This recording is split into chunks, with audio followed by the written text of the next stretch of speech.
السلام علیکم ورحمۃ اللہ وبرکاتہ۔ الحمد للہ رب العالمین والصلاة والسلام علی نبینا محمد وعلی آلہ وصحبہ اجمعین، اما بعد۔ ایک اہم سوال خواتین سے متعلق ہے کہ حیض اور نفاس والی جو عورتیں ہیں ان کے لیے روزے کا کیا حکم ہے، اور اگر انہوں نے چھوٹے ہوئے روزوں کی قضا نہیں کی، اتنی تاخیر کی کہ آئندہ رمضان آ گیا، تو ان کے لیے کیا ضروری ہے، ان کے اوپر کیا لازم ہے، اس کا جواب چاہیے۔ تو اس کا جواب یہ ہے کہ حیض اور نفاس والی جو عورتیں ہیں، حیض آپ کو پتہ ہونا چاہیے کہ ہر مہینے بالغہ عورت کو متعینہ اور ایک مدت تک بلیڈ آتا ہے، اس کو حیض کہا جاتا ہے۔ اور نفاس اس خون کو کہتے ہیں ولادت کے بعد جو خون آتا ہے اسے نفاس کہا جاتا ہے۔ تو اگر انہوں نے چھوٹے ہوئے روزوں کی قضا آئندہ کے لیے مؤخر کر دی ایسی عورتوں نے، تو ان کو کیا اس کے اوپر حکم ہے؟ تو اس کا حکم یہی ہے کہ ایسی عورتوں کے لیے ضروری ہے کہ حیض اور نفاس کے وقت وہ روزہ توڑ دیں، اس میں ان کے اوپر روزہ نہیں ہے۔ حیض اور نفاس کی حالت میں روزہ رکھنا اور نماز پڑھنا حرام ہے، جائز نہیں ہے، اور نہ ہی ایسی حالت کی نماز اور ایسی حالت کے روزے صحیح ہیں، ہرگز نہیں۔ انہیں بعد میں صرف روزوں کی قضا کرنا ہوگی، نماز کی نہیں، کیونکہ ام المومنین عائشہ رضی اللہ عنہا فرماتی ہیں، ان سے سوال کیا گیا کہ حائضہ عورت نماز اور روزے کی قضا کرے گی؟ تو انہوں نے فرمایا کہ ہمیں روزوں کی قضا کرنے کا حکم دیا جاتا تھا اور نماز کی قضا کرنے کا حکم نہیں دیا جاتا تھا۔ یہ حدیث صحیح بخاری اور صحیح مسلم کے اندر ہے۔ تو عائشہ رضی اللہ عنہا کی یہ جو بیان کی ہوئی حدیث ہے، اس پر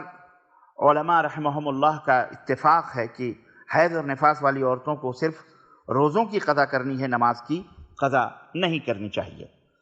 اور یہ اللہ سبحانہ و تعالیٰ کی طرف سے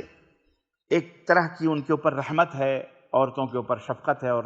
آسانی ہے، کیونکہ نماز ایک دن میں 5 مرتبہ پڑھی جاتی ہے، اس لیے نماز کی قضا ایسی عورتوں پر بھاری ہو جائے گی، بھاری تھی، اس لیے اللہ تبارک و تعالیٰ نے معافی کر دیا۔ اس کے برخلاف روزہ سال میں صرف ایک بار فرض ہے، اور وہ ماہ رمضان کا روزہ ہے، اس لیے اس کی قضا میں کوئی مشقت اور کوئی دشواری نہیں ہوتی ہے، تو اس کو باقی رکھا گیا۔ رہا مسئلہ چھوٹے ہوئے روزوں کی قضا میں تاخیر کا، تو جس عورت نے رمضان کے چھوٹے ہوئے روزے کسی شرعی عذر کے بغیر دوسرے رمضان کے بعد تک مؤخر کر دیے، اسے قضا کرنے کے تو اسے مؤخر کر دیے، اسے قضا اس نے نہیں کی اس رمضان کے آنے سے پہلے، تو پھر اس کا حکم یہ ہے کہ وہ ان روزوں کی قضا بھی کرے گی، اور اس کے ساتھ ساتھ ہر روزے کے بدلے ایک مسکین کو کھانا کھلانا ہوگا، اور نمبر 3 اسے توبہ بھی کرنا ہوگی۔ یہی حکم مریض اور مسافر کا بھی، کہ اگر انہوں نے رمضان کے چھوٹے ہوئے روزے کسی شرعی عذر کے بغیر دوسرے رمضان کے بعد تک مؤخر کر دیے، تو ان کے اوپر یہ تینوں باتیں لازم آئیں گی۔ انہیں قضا بھی کرنی ہے، اور قضا کے ساتھ ساتھ ہر روزے کے بدلے انہیں ایک مسکین کو کھانا بھی کھلانا ہوگا، اور ان کی اس بدعملی اور اس غفلت اور سستی کی وجہ سے انہیں توبہ بھی کرنا ہوگا، یہ ضروری ہوتی ہے۔ البتہ اگر مرض یا سفر دوسرے رمضان تک مسلسل جاری رہا، برقرار ہی رہا، بیچارہ وہ مسلسل سفر میں رہا، مسلسل وہ بیمار ہی رہا، اسے موقع ہی نہیں ملا قضا کرنے، مرض سے شفا یاب ہونے اور سفر سے لوٹنے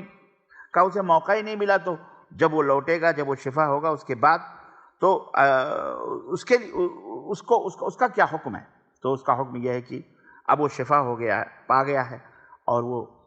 سفر سے لوٹ آیا ہے، تو اب صرف وہ روزوں کی قضا کرے گا،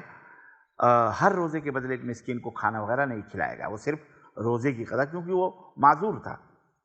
تو یہ حکم ہے ایسی عورتوں کا جو حیض اور نفاس والی ہیں، اگر انہوں نے روزے کی قضا آئندہ رمضان تک مؤخر کر دی تو ان پر یہی احکام لازم ہوں گے۔ اللہ عز و جل سے دعا ہے کہ اللہ ہمیں کہنے اور سننے سے عمل کی توفیق عطا فرمائے۔ وصلی اللہ علی نبینا محمد وعلی آلہ وصحبہ اجمعین۔ والسلام علیکم ورحمۃ اللہ وبرکاتہ۔